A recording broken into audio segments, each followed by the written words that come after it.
Jay Bala is now with us of cashthechaos.com. Jay, good to have you with us here. Thank you very much. The market here is dithering a little bit, but it's still doing much better than what US futures are doing or European indices are doing.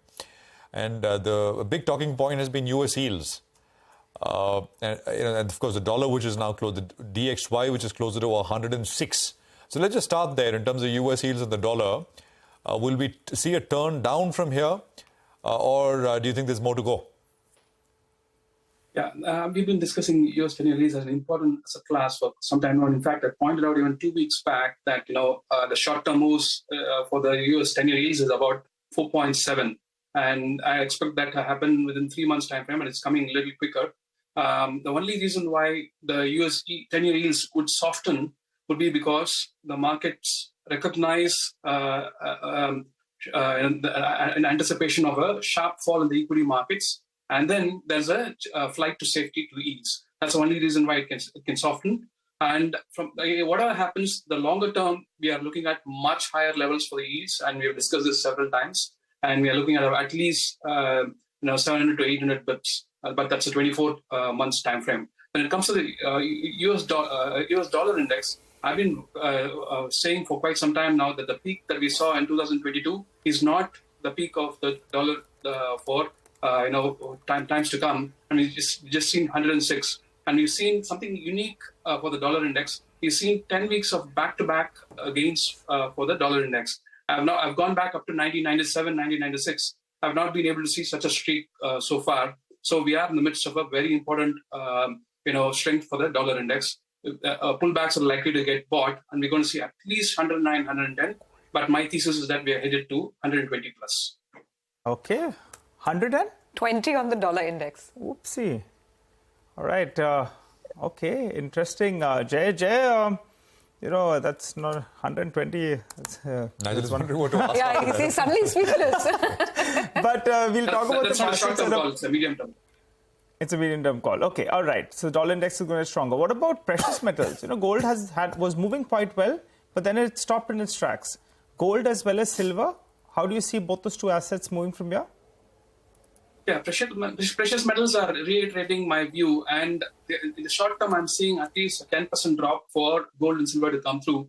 Expecting gold to drop somewhere close to mid 1700s and silver to drop somewhere close to mid 20s. So, this is possibly also backing a strong dollar thesis in the short term. So, brace for some short-term headwinds for both the precious metals. Okay, that's gold and silver. Given your overall reading of things, Jay, what next for the US market? I think the main indices have lost about 4%. Nasdaq a little more. Nasdaq I think is down about 5% in September. And historically, October is usually a big month either ways, up or down. It's rarely a quiet month for equities, right? So as you look at the next couple of weeks, 4 to 5 weeks, what are the indicators telling you? Yeah, spot on there, Surbi. And the Dow Jones is just resting on its 200-day moving average. And for the first time, in a long time, we are seeing lower lows and lower highs for most of the big indices. And I've been pointing out that the AA rally that's happened between May and July, September, that's going to get that's actually petered out, and we are just in the starting stages of a very sharp decline for the the semiconductor index where the AA stocks are housed. So in the next few weeks we're going to see very sharp cuts for the tech stocks to come through. That will probably drive the sentiment for the overall global increase. Just one quick question. When was the last time the dollar index was around 120? Do you recall? Yeah, I think it was about just before the dot-com boom. That was the last time we were about 121 odds. It's been quite some time, 23 years. Yeah. Okay, but yeah, I mean, we are, yields are, I think, at about 15, 16-year highs, maybe more actually. So yeah, we're going back, at least in terms of records. Jay, sorry, did you already put out a view on oil? That's the other variable, which has been... Yeah, go on. Yeah, the Brent has two possibilities now. My personal preference is that it's going to go down below the June 2022 levels, along with equity markets drop.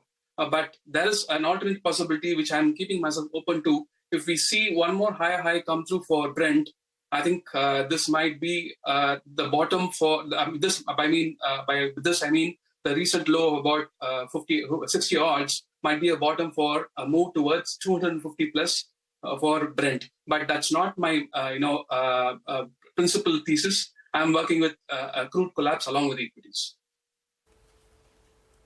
Okay. Oh, so then let's come back down to the Nifty and the levels here. Since you just outlined your views on the dollar, you're expecting October to be a month of correction for the US equities, for US tech, for sure.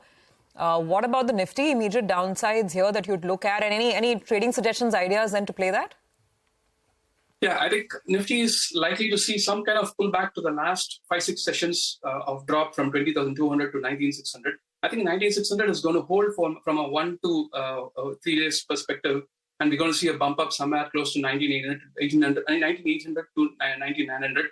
And then this, what we have seen now, might be a preamble for a bigger decline. How big?